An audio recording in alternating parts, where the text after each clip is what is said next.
Hi, I'm Jonathan Tomson and I'm a trumpet player based near Manchester in England, and I'm making a video today about college audition preparation. Actually, this can apply to any audition you're going to take, and it will be specifically from the point of view of a trumpet player, but hopefully some of you other musicians might get some use out of this as well. Now, one of the biggest fears that people have about auditions is the fear of getting nerves and the negative effect that nerves can have on you. But there are actually a few tips to help you get over your nerves and make sure that the nerves don't get the better of you. The first thing to bear in mind is that nerves are a perfectly natural thing to happen. They happen because you care and that you're wanting to do a good job. And nerves don't really tend to go away.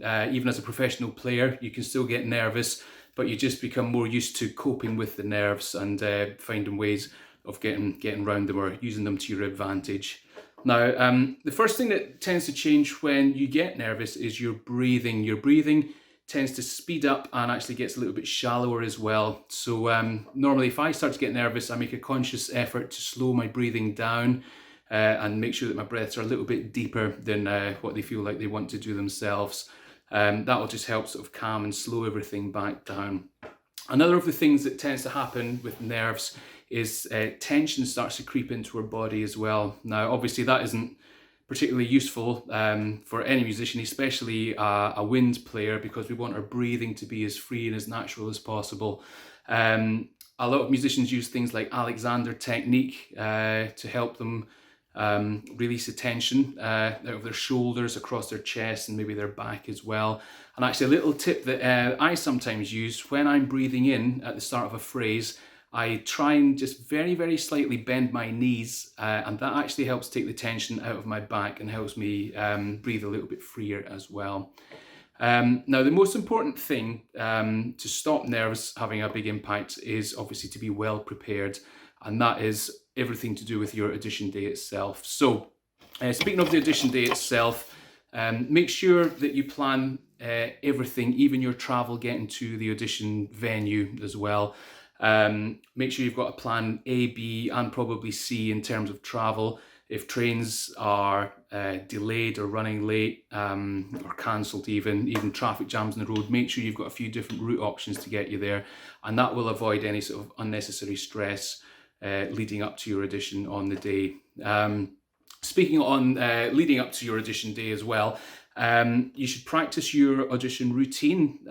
So what I mean by that is make sure that on the weeks or so leading up to your audition, you wake up at the time that you're going to be waking up for your audition day, that you have breakfast at the same sort of time, you eat the same sort of things or the same amount anyway. So that would mean that the day of your audition isn't going to be a sort of shock to your system when you get there. You're not getting up maybe 3 hours earlier than you're used to.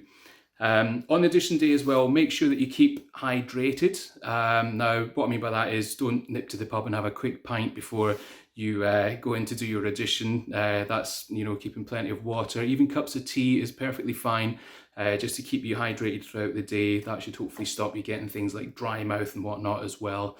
And then if it's a cold day on your audition day, when you get to your venue, if it's the college or if it might even be an orchestral audition you're auditioning for, then give your face and your hands a chance to sort of come up to room temperature before you actually start warming up on your instrument, and that will hopefully stop fatigue coming in earlier than it normally would do. When we play on our cold chops or with cold fingers, then we actually tend to tire a little bit quicker than if we are up to room temperature first of all. And when you're doing your warm-up, don't fall into the trap of warming up too much. I know countless people who, when they get to auditions or even before concerts, they'll be practicing the really hard bits over and over and over again. And when they actually get into the audition itself, they're absolutely knackered and they can't get through it. So just do your usual warm-up, that's absolutely fine. Yeah, hopefully then you're not going to tire out when you have to perform. So last sort of thing on that side of it, make sure, obviously, obvious things coming up now, make sure that your instrument is in good working order, make sure that the valves and the slides have been oiled, and make sure that you bring all of the accessories that you need as well. So that's things like mutes, mouthpiece, even your trumpet. I've known people to forget instruments to run up to these sort of things, so make sure you bring all that stuff, your trumpet parts and the piano parts, especially if you have an own choice tune to do in your audition as well. Make sure you've got the piano accompaniments to bring along for that as well.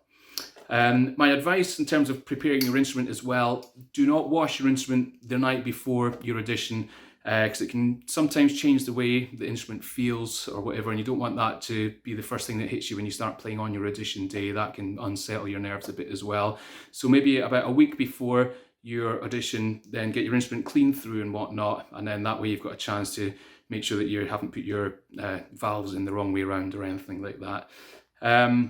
So that's kind of everything in terms of preparation for your day, really. So I think the next thing we need to get on to is talking about the music itself that you're going to be performing.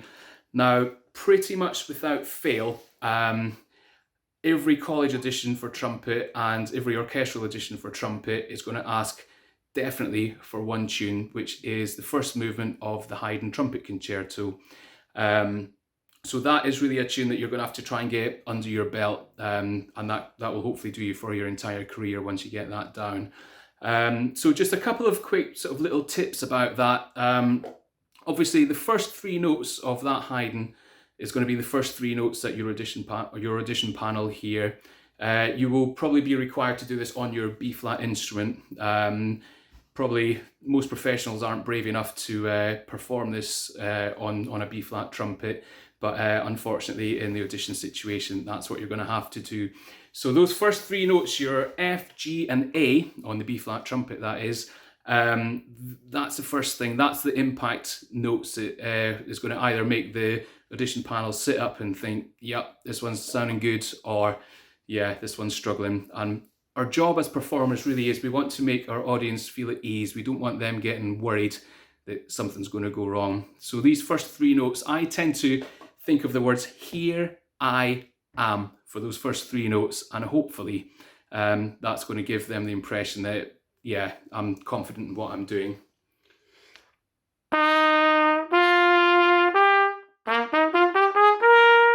Those first three notes, we want to try and get them right in the middle if we can. All right. The other things that tend to worry people about the Haydn, obviously there's the high passage in the middle section, with the sort of faster, the semi-quaver notes in it as well. First thing is, don't panic with that. What I found with students of mine is that in the lead up to the high notes, and this is something I certainly used to be guilty of as well when I was younger, is I would start to tense up and squeeze my lips too tight before I had to. So even in the notes that I found easy, the sort of Fs and the Gs maybe, I would keep them. What you want to do is try and keep them as relaxed as possible and not tense up before you have to.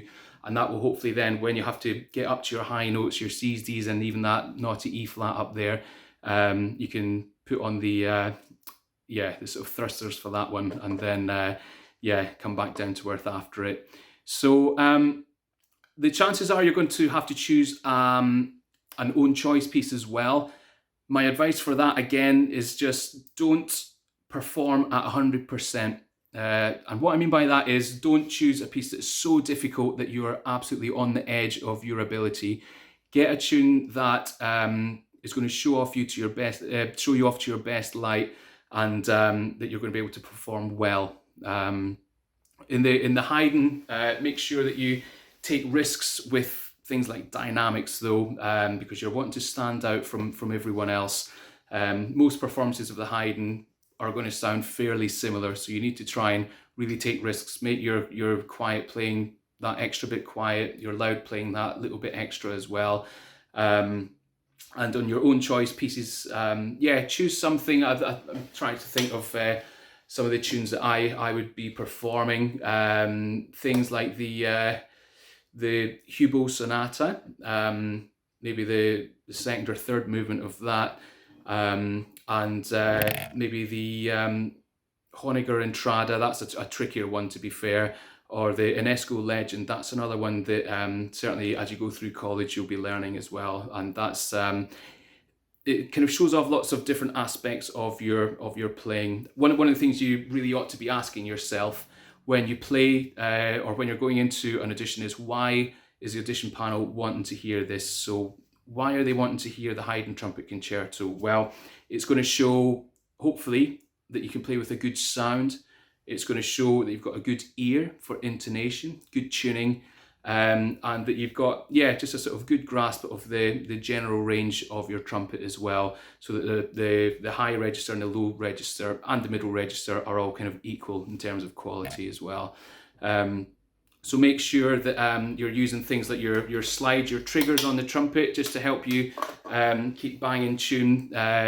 Some of the entries for the B-flat trumpet coming in on your high A's and whatnot, a little bit of trigger on that just to keep it from pushing a little bit sharp will get you many bonus points in your audition. So yeah, either a little bit of trigger on your high A or even false finger it with your third valve, depending on your particular trumpet. But take care on the tuning. That's what they're going to be listening out for. And hopefully, bearing all that in mind, you're going to have a fairly successful audition. So last thing to bear in mind, I think, obviously it's quite a kind of traumatic experience going through an audition, but the bottom line is, enjoy your playing when you're playing your audition. You might come out thinking you've done a really good job, and in their opinion, it wasn't what they were after. That's okay, it just happens sometimes. You might come out thinking that you've made a complete disaster of it, and you end up walking your way into the college or into the job. A lot of it is very subjective, so if you make a mistake or anything like that during your audition, doesn't matter, keep on going. Professionals on stage make plenty of mistakes as well. It's just being able to keep on going, try and cover it up. That's part of the job there as well. So I hope you found this video useful. And yeah, good luck with your auditions in the future, and hopefully I'll get to make another video for you at some point soon. Take care, bye bye.